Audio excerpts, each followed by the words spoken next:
Hello all, welcome back to our channel Akhila Sanjay. ఇవాళ మన ఛానల్లో పక్కా విలేజ్ స్టైల్ ట్రెడిషనల్ ఒక పాతకాలపు నాటి ఒక మంచి రకమైన పులుసు అయితే చేసి చూపిస్తున్నానండి. అదేనండి వంకాయ కోడిగుడ్డు పులుసు అనమాట. ఇది చాలా రుచిగా ఉంటుంది. ఖచ్చితంగా నేను చెప్పిన పద్ధతిలో ఒకసారి ట్రై చేసి చూడండి. నచ్చితే ఒక చిన్న లైక్ వేసేసి మన ఛానల్ అయితే సబ్స్క్రైబ్ చేయండి. కామెంట్ సెక్షన్లో ఉన్న హైప్ బటన్ కూడా ప్రెస్ చేస్తే మన వీడియోస్ చాలామందికి రికమెండ్ అవుతాయి అన్నమాట. ఫస్ట్ అయితే ఒక బాండిల్ పెట్టుకొని కర్రీకి సరిపడా ఆయిల్ అయితే వేస్తున్నానండి. అదే పులుసుకి సరిపడా ఆయిల్ అయితే వేస్తున్నాను అనమాట. ఇందులోకి ఆవాలు, జీలకర్ర, మెంతులు అయితే వేస్తున్నాను. ఇది పులుసు ఐటెం కాబట్టి మెంతులు ఖచ్చితంగా వేయాలండి. తర్వాత కచ్చాబచ్చాగా దంచుకున్న 4-5 ఎల్లిపాయ రెబ్బలు, ఒక ఆనియన్ అనమాట, పెద్ద సైజు ఆనియన్ అయితే వేసాను నేను. మీకు ఎక్కువ ఆనియన్స్ కావాలంటే ఇంకొంచెం ఎక్కువగా వేసుకోవచ్చు. వీటిని లైట్ గోల్డెన్ బ్రౌన్ కలర్ వచ్చేంత వరకు మంచిగా వేయించుకుందాము. ఇవి లైట్గా వేగాక ఇందులోకి కరివేపాకు కూడా వేసుకుందాము. కరివేపాకు నూనెలో వేస్తే మంచి ఫ్లేవర్ అండి. ఆ ఫ్లేవర్ అంతా మనకి కర్రీకి మంచిగా కోట్ అవుతుందన్నమాట. చాలా బాగుంటుంది కరివేపాకు ఫ్లేవర్ అనేది. తర్వాత పండిన టమోటాలు అయితే నేను ఒక 3 తీసుకున్నానండి, పెద్ద సైజువి. బాగా ఎర్రగా పండిన టమోటాలు తీసుకుంటే పులుసుకి మంచి టేస్ట్ వస్తుందన్నమాట. ఇందులో ఎలాంటి మసాలాలు ఏమి వేయనమాట. ఇది పులుసు ఐటెం కాబట్టి ఖచ్చితంగా కొంచెం టమోటాలు, చింతపండు పులుసు అనేది ఎక్కువగానే పడుతుందన్నమాట. రుచికి సరిపడా సాల్ట్ కూడా యాడ్ చేశాను ఇందులోకి. ఇవి మంచిగా మగ్గాలన్నమాట. ఇప్పుడు లిడ్ పెట్టేసి ఒక 5 మినిట్స్ టమోటాలని మంచిగా మగ్గనిద్దాము. ఈ వంకాయ పులుసు పాతకాలంలో కుండల్లో చేసుకునే వాళ్ళండి. అది 2 రోజులైనా చెడిపోయేది కాదనమాట. ఎగ్స్ తీసేసి ఓన్లీ వంకాయ పులుసు పెట్టుకునే వాళ్ళు. నేను ఎక్స్ట్రాగా ఎగ్స్ యాడ్ చేశాను ఇందులోకి. ఎగ్స్ కూడా చాలా బాగుంటాయి ఇందులోకి. ఇలాగే బెండకాయ పులుసు చేసుకోవచ్చు, దొండకాయ పులుసు, ఇలాగా పులుసుల ఐటమ్స్ ఈ విధంగానే చేసుకునే వాళ్ళనమాట ఓల్డ్ ట్రెడిషన్లో. ఇప్పుడు ఎవరు అంతగా ప్రిఫర్ చేయట్లేదు ఈ పులుసులు అనేవి, కానీ హెల్త్కి కూడా చాలా మంచిదండి. తర్వాత సన్నగా చాప్ చేసుకున్న వంకాయలు కూడా యాడ్ చేశాను అనమాట. లేత వంకాయలు తీసుకోండి, చాలా టేస్ట్గా ఉంటాయి అన్నమాట పులుసుకి.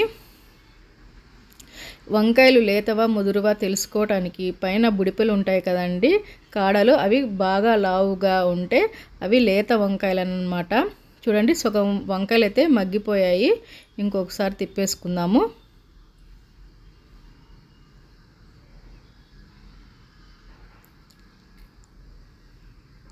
ఇప్పుడు ఇందులోకి 1/2 టేబుల్ స్పూన్ పసుపు అయితే యాడ్ చేసేద్దాము. 1/2 టేబుల్ స్పూన్ పసుపు. మీ స్పైసీని బట్టి కారం అయితే అడ్జస్ట్ చేసుకోండి. ఎందుకంటే ఇందులోకి మనం చింతపండు పులుసు కూడా వేస్తున్నాం కాబట్టి మనం కారం అనేది కొంచెం ఎక్కువగానే పడుతుంది. పులుపుని కారం ఈక్వల్గా చేసుకోవాలి కాబట్టి దీన్ని ఒకసారి బాగా మగ్గనిచ్చేద్దాము, కలిపేసుకుందాము ఒకసారి.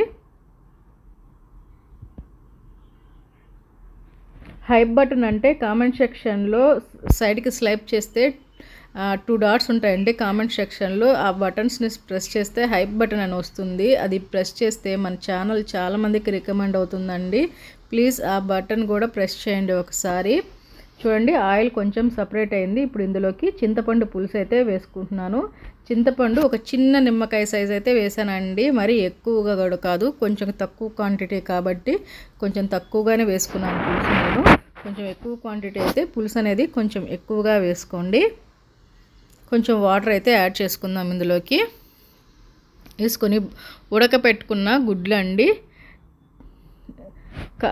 కత్తితో కాట్లు పెట్టేసుకొని గుడ్లను పులుసులోకి అయితే వేసేద్దాము. పులుసుతో పాటు గుడ్డు ఉడికితే గుడ్డు లోపలికి పులుసు అంతా ఉప్పు కారాలు బాగా పోయి మంచి టేస్ట్ అయితే వస్తుందన్నమాట.